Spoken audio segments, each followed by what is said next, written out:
Ai, opa! Você por aí? Eu tava aqui passando um pano e quebrou o rodinho, não é mesmo? Mas se você chegou agora no canal, meu nome é Jana Viscardi, sou mesma, dona e proprietária desse modestíssimo espaço.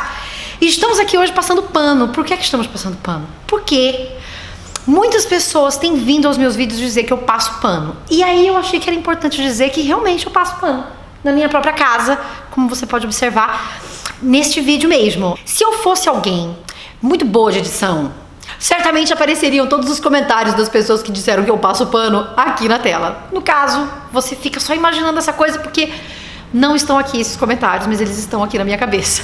Se você me acompanha há algum tempo, você deve saber que eu não votei pro Bolsonaro, que eu nem de longe defendo a postura do Bolsonaro, mas eu achei curioso a maneira como as pessoas vinham usando essa expressão e dizendo que eu era alguém que estava passando pano pro Bolsonaro, porque em alguns dos contextos em que isso apareceu, bastava eu não agredir aquela pessoa sobre a qual eu vinha falando, na verdade, ou sobre as expressões que aquela pessoa vinha usando, a linguagem, né, que ela vinha usando no seu cotidiano e que eu vinha analisando, bastava eu não ser contra para estar passando pano. E aí, gente, aqui tem um exercício importante que a gente tem que fazer, porque nesse universo tão polarizado, essa é a primeira pegadinha. Bastou dizer, olha, veja, querer explicar um pouco algo que aconteceu com aqueles personagens que nos incomodam, que a gente vai dizer que a pessoa está passando pano. E o problema está que a gente não pode, portanto, ser crítico a partir dessa lógica, porque só vale quando a pessoa começa um vídeo xingando, brigando, ou então só apedrejando esse outro indivíduo de quem a gente não gosta. Aí você pode dizer, Jana, mas é porque você está passando pano, é por isso.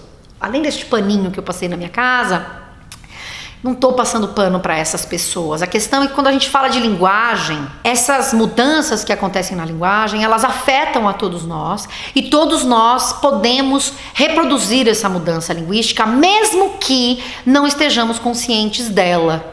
E aí vem um outro elemento, porque várias pessoas vieram em vídeos meus em que eu falei sobre mudança linguística, usando exemplos da fala ou da escrita desses sujeitos que são considerados por muitos de nós abomináveis, em várias circunstâncias, inclusive por mim, era essa ideia de que esses sujeitos não poderiam fazer essas coisas. Então, a todas as outras pessoas sim, mas esses sujeitos não.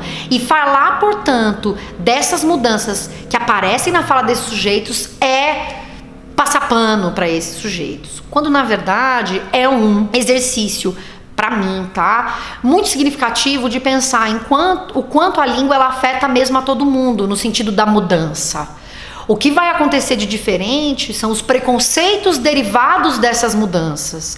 Uma pessoa de classe abastada, ela pouco provavelmente vai sofrer diretamente os reflexos, não sei se eu posso dizer isso, econômicos do que seria o preconceito linguístico, digamos assim. A pessoa não vai deixar de conseguir um emprego porque fez uma gracinha com o uso na mudança linguística ou porque simplesmente usou um elemento que é de mudança linguística e, portanto, que estaria fora da gramática normativa. Inclusive porque a maneira como o uso dessa mudança linguística afeta essas pessoas não é tão impactante quanto uma pessoa que vem de uma classe social menos abastada e que vai procurar um emprego e só faz uso desse tipo de registro, de uma variedade linguística, e aí, portanto, vai sofrer chacota, e aí vai dizer, essa pessoa não sabe nada e por isso eu não vou contratá-la. Então tem uma série de coisas que combinam para que o preconceito linguístico tenha um efeito, claro, negativo, muito mais profundo. Mas isso não significa que todos os indivíduos, ou que várias comunidades de fala, ou que indivíduos de várias comunidades estejam passando por essas mudanças linguísticas e que, portanto, elas vão existir na boca ou na escrita daquelas pessoas. E é disso que eu gosto de falar aqui hoje. Nos últimos tempos eu tenho falado bastante sobre essas coisas. E a gente tem dificuldade de fazer esse exercício, porque a gente está sempre muito já procurando quem é a favor do que eu penso e quem é contra o que eu penso, ou então, justamente pensando essa pessoa, ela só não está passando pano quando ela diz o que eu quero que ela diga. Num contexto completamente diferente, que não tem a ver com o que eu estou dizendo aqui, mas que tem a ver com a construção das ideias, a Sabrina do Tese 11 tem feito uns stories muito interessantes para falar justamente da construção das ideias, e ela em um dado momento, ela fala que a ideia não é você criar, ela estava falando sobre feminismo, talvez eu não use bem as palavras, então vocês me perdoem, mas essa ideia de não criar esses ídolos. Então qualquer coisa que aquela pessoa diga te vale. Então esse não é o caminho. Então, portanto, o caminho não é você ficar procurando alguém que diga as coisas que você quer ouvir, e aí essas pessoas estão dizendo boas coisas, e aí essas pessoas não estão passando pano, então tá jóia. E todas as outras não prestam ou não valem. É justamente você usar esses conteúdos que estão tão disponíveis hoje na internet para ir reconhecendo a construção de argumentos, como é que a gente sai desse lugar simples de polarização e de entender que não tem um Deus e um diabo, por mais que a gente queira se ver representado na boca, na fala, na atitude das outras pessoas. Então, eu acho que a expressão passar pano tem um lugar muito interessante na hora da gente fazer esse movimento aí.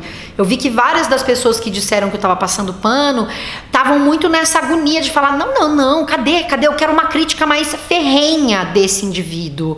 E aí, na verdade, eram vídeos em que eu não estava falando sobre o indivíduo. Eu estava falando sobre um processo de mudança que aparecia na fala daquele indivíduo. E aí, de mais um lugar em que a gente tem dificuldade de olhar como é que essa argumentação ou como as ideias estão sendo construídas ou sobre o que é que se está falando.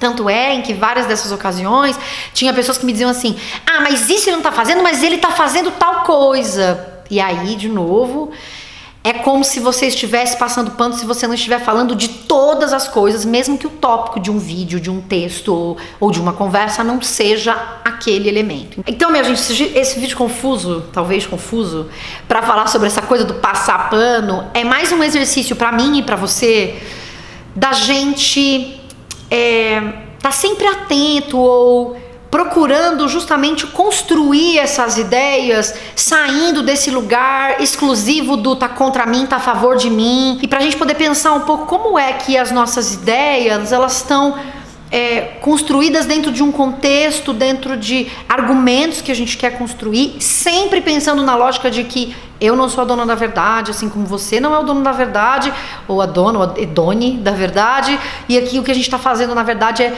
construir esse arcabouço de ideias de forma mais conjunto possível, e foi por isso que eu decidi falar do tal do passapano, para que a gente saia desse lugar, desses movimentos que eu citei aqui, do que seria então essa coisa do passapano. Vou agora pensar o que fazer com esse rodinho que quebrou no meio, literalmente, da passação de pano. Como é que eu faço? Seria isso um sinal de que eu tô passando pano dentro e fora das redes e falhando miseravelmente?